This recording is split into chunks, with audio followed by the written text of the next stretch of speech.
Well, welcome back to the fields of Perthshire in Scotland. And we've got the gang back together. We've got Martyn and Paul right here. And over in the corner, we've got Pete. And obviously myself. So to begin with, they're already on a monster signal, which they're down about 40 feet so far. 2 of them digging now. It's going to be a piece of iron.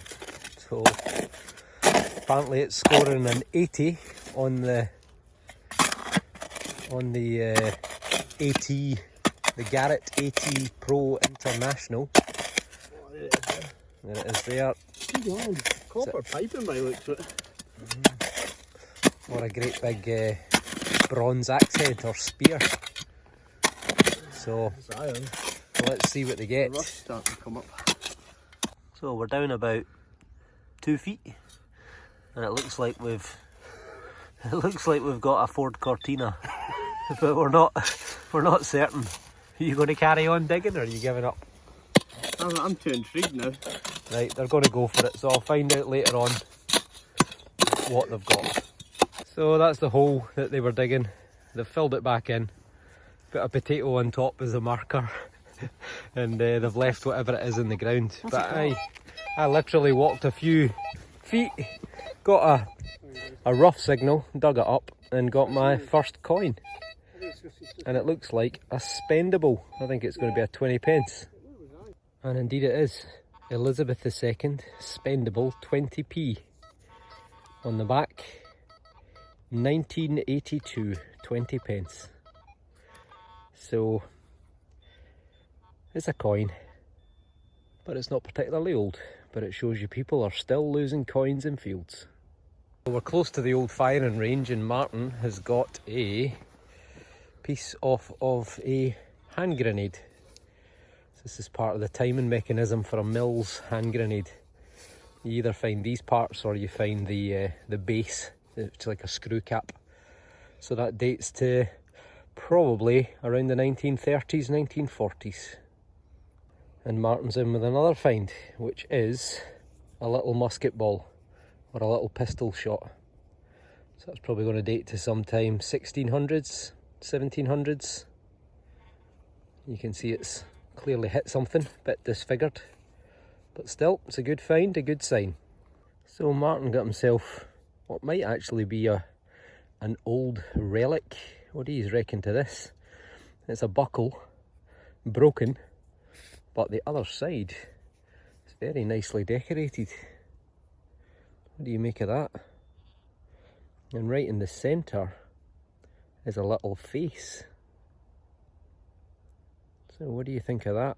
Could that be medieval?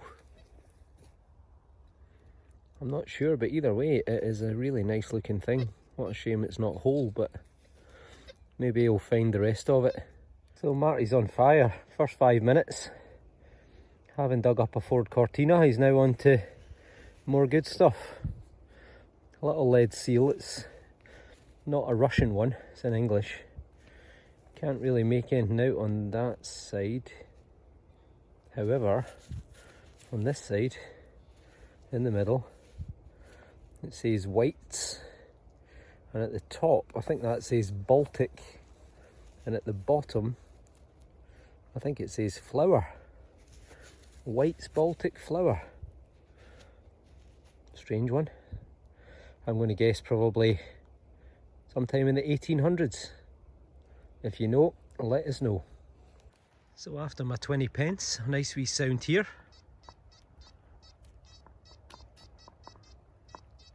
Let's see what we get. Do you see what I see? Right there. That is a musket ball. So Martyn's one was probably a pistol shot, and this is from a big long barrelled musket.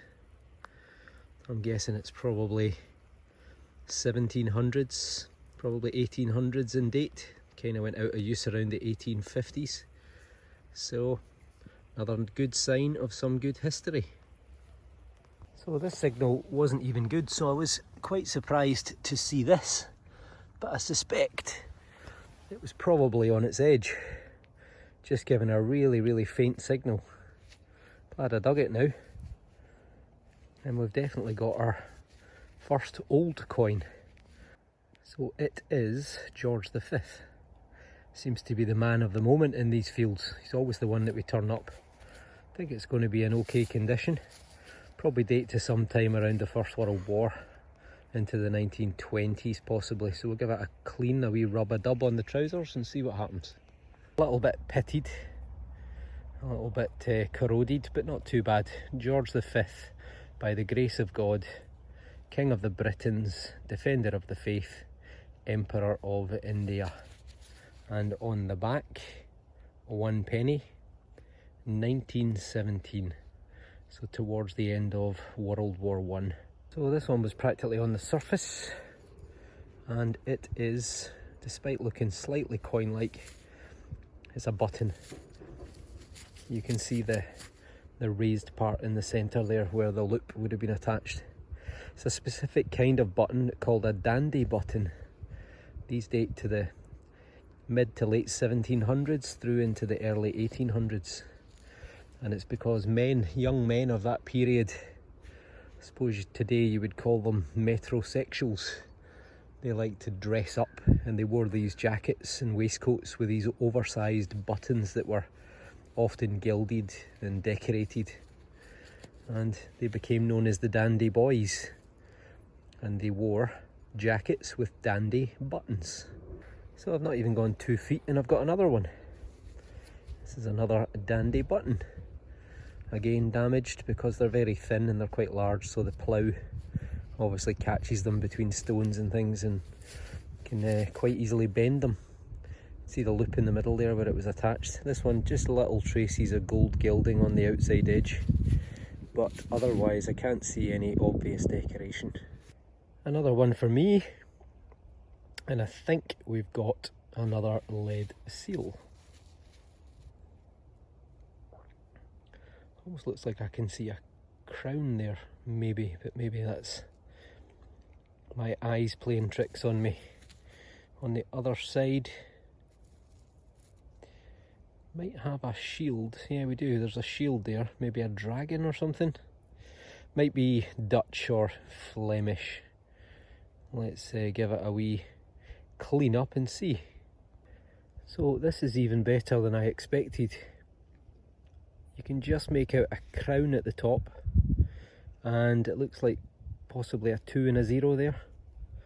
But the more important side is the other one, because this is not a lead seal as I'm used to normally, but I have had a couple of these before. We have got an XX just here. We have got what looks like a fish, but I'm sure it's actually a dolphin. And here we've got a griffin or an eagle. And this is a post office sack seal, but it's a very old one. This dates to the reign of either Queen Anne or William and Mary. So you're talking about back to the Glorious Revolution, as they called it, which occurred in 1688. And Queen Anne died in 1715, so this would have been attached to bags of post, of mail, that would have been moving around the country. The postal service in the UK was started by Henry VIII in the early 1500s, so it's over 500 years old. Then in 1603, James VI of Scotland became James I of England, and he extended the postal service because he wanted to keep in touch with what was called his Privy Council in Scotland, where he'd previously been the king, and he was still king after he became King of England. And then his son, Charles I, in the early 1600s, I think 1620s, 1630s, he made the postal service available to the public. You could pay to have your post delivered. So this is quite a significant find.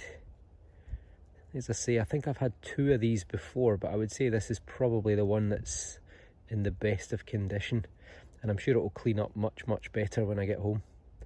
But I'm over the moon with that. a historic postal service relic that's, what are we talking, over 300 years old. Fantastic. I've got a real beauty of a signal here. There.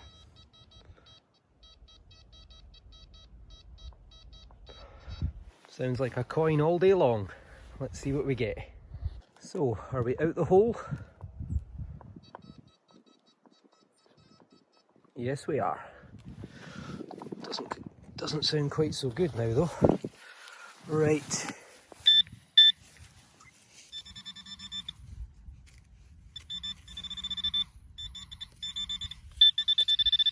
Nope.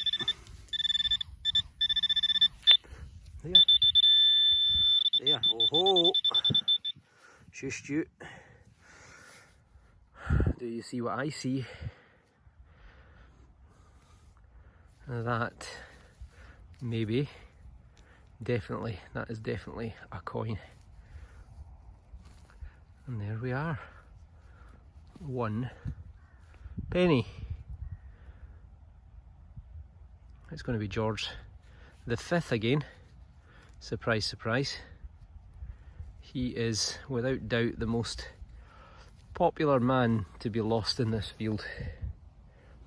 Alright, we'll give it a rub-a-dub on the trousers. See what we can see. I might have given it a little bit of an excessive rub-a-dub. The sand, the soil here is very, very sandy, so it's kind of scratched the surface a little bit. But anyway, we've got Georgius V, by the grace of God, King of the Britons, Defender of the Faith, Emperor of India. And on the back, a very nice clear date of 1921. So it's 100 years old. I think that technically makes it an antique. I'm sure the terminology is if something is more than 100 years old, it's classed as an antique. Although that probably doesn't count for coins, but never mind. 100-year-old 1 penny. So we've got another old relic here. Can you guess what it is? On the other side, a bit more of a stud. But what looks like mud that's attached, this is actually leather. So this is part of probably some sort of bridle or harness that would have been used probably on the heavy horse that would have ploughed the fields, or pulled the plough that ploughed the fields back in the day. Date wise, could be anything really. It could be 1600s, 1700s, but I would hazard a guess it's probably sometime 17 into the 1800s. Quite a crude looking stud, you know, as in it's not sort of machined, it looks like it's handmade. So that's why I'm thinking more 1700s, before the Industrial Revolution really got manufacturing going. And a little clod on the surface. We have a pretty good signal. This feels quite heavy, so I can't see anything obvious. Let's break it in half. Aha! Is that the sound or the look of lead? It is the look of lead.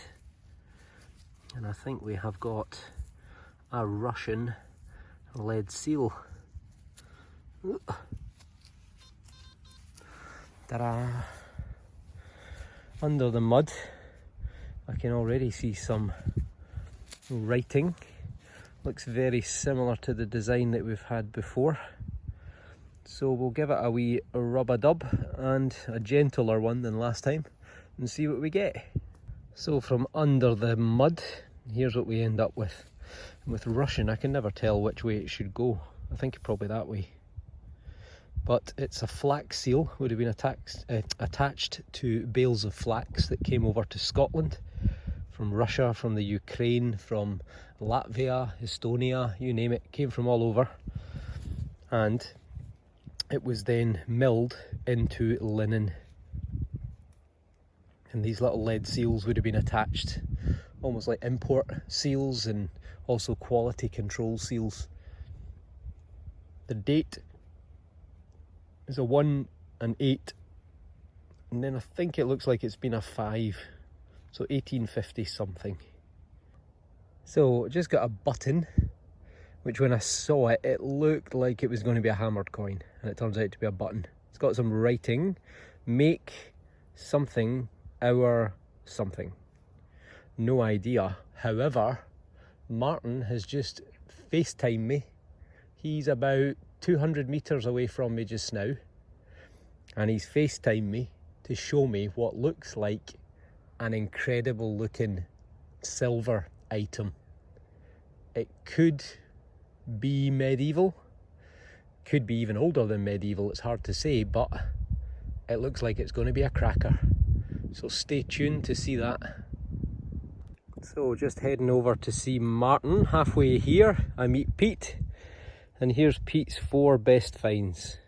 He's got silver and gold, a silver button and a gold button, or at least silver gilded and gold gilded, so they're probably both from the 17 into the early 1800s. He's got a halfpenny, which is Queen Victoria 1887, but I think this is his star find right here. That is another lead seal. It's pretty plain on the other side, but on this side, those 2 circles, they are in fact crossed keys. So that is the sign, or what's the word I'm looking for, the coat of arms of the city of Riga, the capital of Latvia. So this would have been attached to flax that was brought over from Latvia. Probably dates to around the 1700s, and the crossed keys are still the coat of arms for the city of Riga today. So before Brexit we were trading with everyone, even 300 years ago, but now we're trading with no one. Anyway, right, we're going to have a wee wander up to Martyn. He's about 100 metres away, so we'll have a swing as we're going and we'll see what we get, and then we'll see what Martyn's got. So a little bit of a summary. Here is Fletchy's best finds. This little decorative thing here has got a fitting on the back. It's probably either been mounted on leather or maybe worn as a badge. We think that might be some sort of cap badge or some sort of regimental badge. So, good start.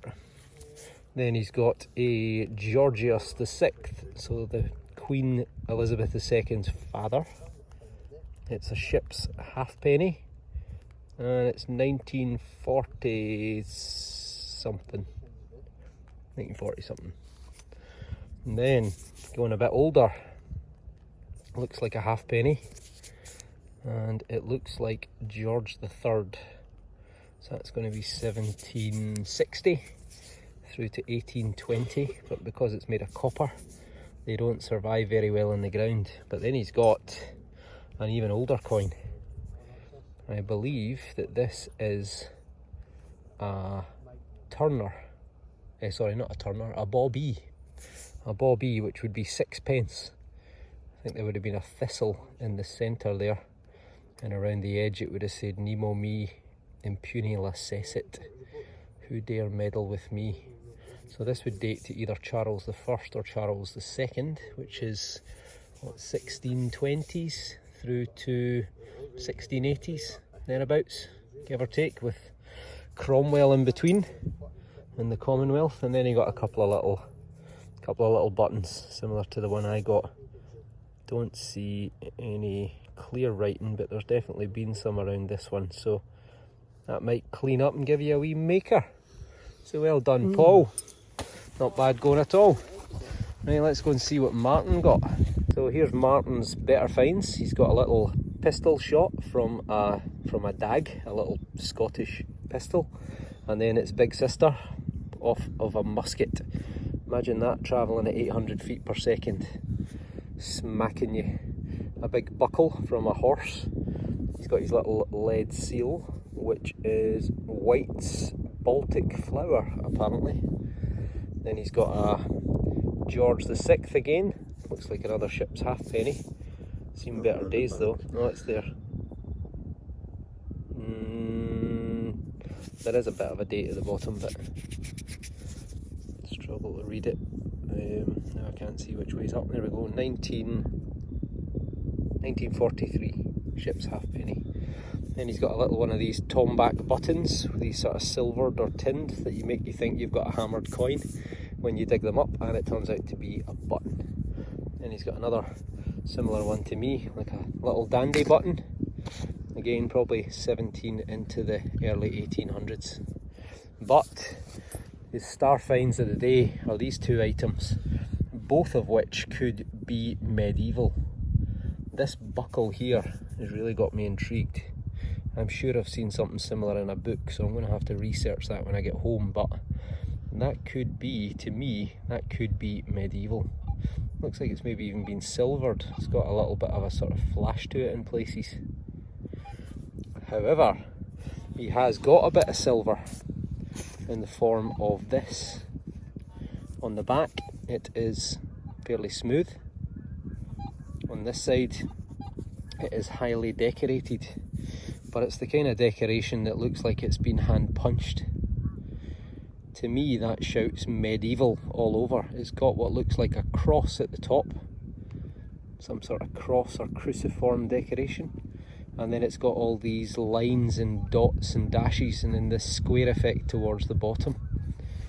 Could that be medieval? If it is, I'm guessing it's a silver strap end, part of a sort of a buckle or a strap that you would wear normally around your waist. But well done, Marty. I think that's the find of the day. Well, that and your buckle. So let us know if they're medieval, one of them or both of them, in the comments. And we just hit a milestone, 4,000 subscribers today. So thanks for all the new subscribers, and thanks to everyone for watching and commenting. See you on the next one.